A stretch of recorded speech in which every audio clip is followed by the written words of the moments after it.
This data we are about to discuss is an analysis of almost 18,000 urine and oral fluid samples where a mental health medication was reported as prescribed. It is important to frame up this analysis in this context. The data we are about to share was not a controlled study, but a subset of data. So for example, it might surprise you that alcohol positivity was only 7%, but understand that not all clients ordered alcohol. If you only take away one number today, this is the one to take away. In almost 18,000 samples, 65% of samples were inconsistent or had unwanted, unexpected results. Of those samples, 38% tested negative for the drug they were prescribed. That is almost 40% of your participants that aren't adhering to their mental health medications. We know that adherence to prescribed medications is critical to successful treatment and improved outcomes. If you aren't currently testing for mental health medication adherence, this is what you are missing. Almost 20% positive for some illicit drug and 32% positive for some other medication that was not listed as prescribed.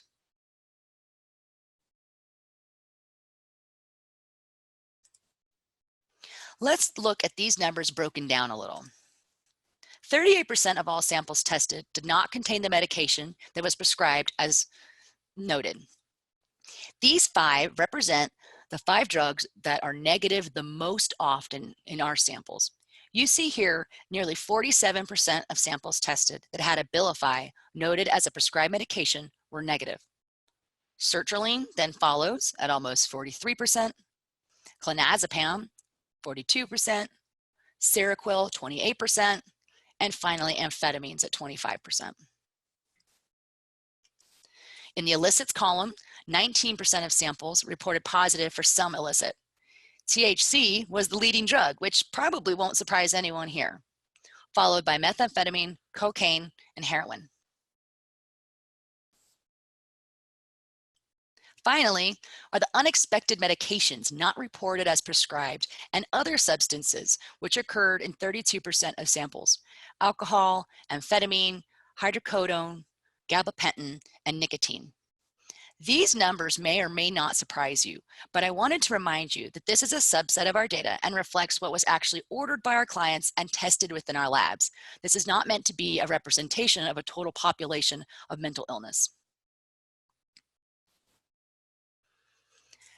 As I mentioned before, 65% was a number of mental health samples with unexpected results, whether they weren't taking their medication or taking an undisclosed one.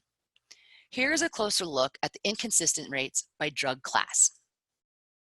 65% was the average of all the drug classes within the mental health drugs. But what can we see if we pull each of these drug classes out? Samples listed with anti-anxiety medications take the lead here with a 75% inconsistent rate, followed by 67% for the antidepressant class, 66% for the anti-epileptic mood stabilizers, 63% for the antipsychotics, and finally the stimulants at 60%. This paints a quite alarming picture to what you are missing if you aren't testing for these drugs. Let's take a look at the specific subset of samples that were consistent with their prescribed medications. This data pulls out only the samples that reported a prescription and were indeed positive for the drugs in that prescription. For example, Abilify, and were indeed consistent and positive for Abilify. Even within this group, we see some surprising data. We have confirmed our clinical impressions. They are indeed taking their medication prescribed. However, there is still an overwhelming number of samples where something else was going on. In fact, almost 52% still had some unexpected result. 18% of these samples were positive for an illicit drug, and 28% of the total had some positive illicit or otherwise. So you can see here to the right, we listed the top unexpected positive drugs, including prescriptions and illicits: THC, alcohol, hydrocodone, amphetamine, and cocaine. 23% had some other drug also listed as prescribed that was negative.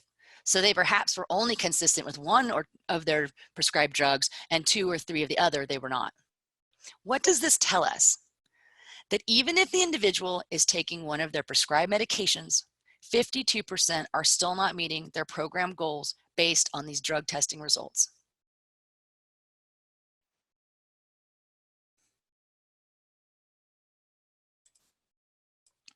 This slide represents all of the most frequently prescribed medications in our mental health testing subset: amphetamine, quetiapine, sertraline, buprenorphine, which may or may not be utilized in your programs, gabapentin, aripiprazole, fluoxetine, citalopram, alprazolam, risperidone.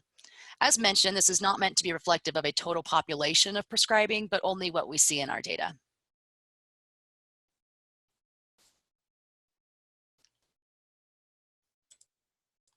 Here we see the breakdown for each of our most commonly listed as prescribed drugs for positivity.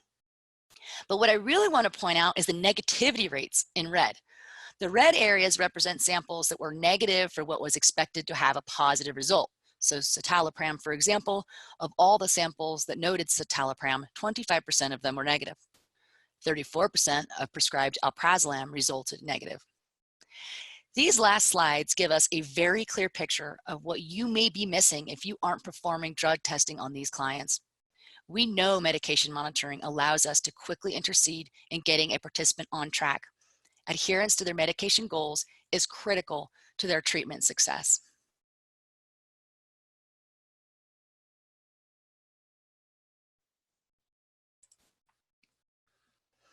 Now let's take a look at Cordant's program and the successes we have seen by providing mental health medication adherence monitoring to our clients.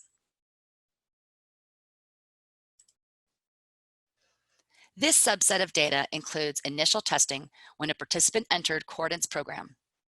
Each of these results included here were the very first samples provided by each patient that had up to this point never been tested for a mental health medication in urine or oral fluid. These numbers very much align with the averages we saw in the previous slides: 59% with potentially aberrant behavior on their very first test. As we discussed, this value constitutes our unexpected positives, unexpected negatives, and illicits combined.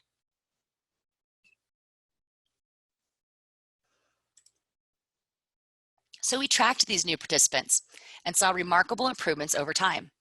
Of the original over 9,000 clients, almost 6,000 had an additional drug test. Of the originally inconsistent, 1 in 4 are now testing consistently with the reported medications. That is a 26% improvement in this piece of their treatment program goal.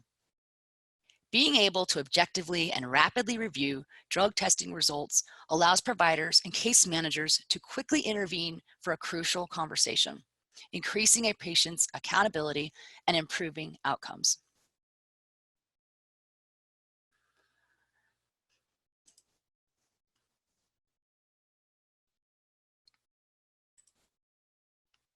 So our challenge is to you here today. Medication matters. Non-adherence is a major barrier to improved health outcomes for your participants. We know that relapse will occur and that the road to recovery is ongoing. The National Council tells us to continually monitor for adherence and to adjust your routines to address these expected variations to adherence that will occur.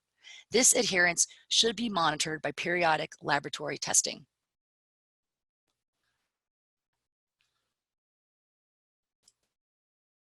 I will challenge you with this again. This data very much supports what we noted previously. Patients often overstate their adherence, and clinicians often overestimate their own ability to quantify that very adherence. Utilizing drug testing will provide you with the objective information that you need for successful outcomes. So what are you missing? These are our universal issues. If we don't have the reliable data to make choices in treatment, it's an unreliable narrative. You don't really know what is going on. What we have seen today is it is not only the adherence to prescribed medications we should be looking at, but what else is being seen in those samples. You need to know if your clients are taking their prescribed medications that will absolutely affect their treatment outcomes. You need to know if they're taking other medications or substances that could not only be interfering, but could be dangerous. The definitive answer to these factors can greatly affect the client's treatment plan, and it is imperative to be able to use objective data such as accurate drug tests for medication adherence.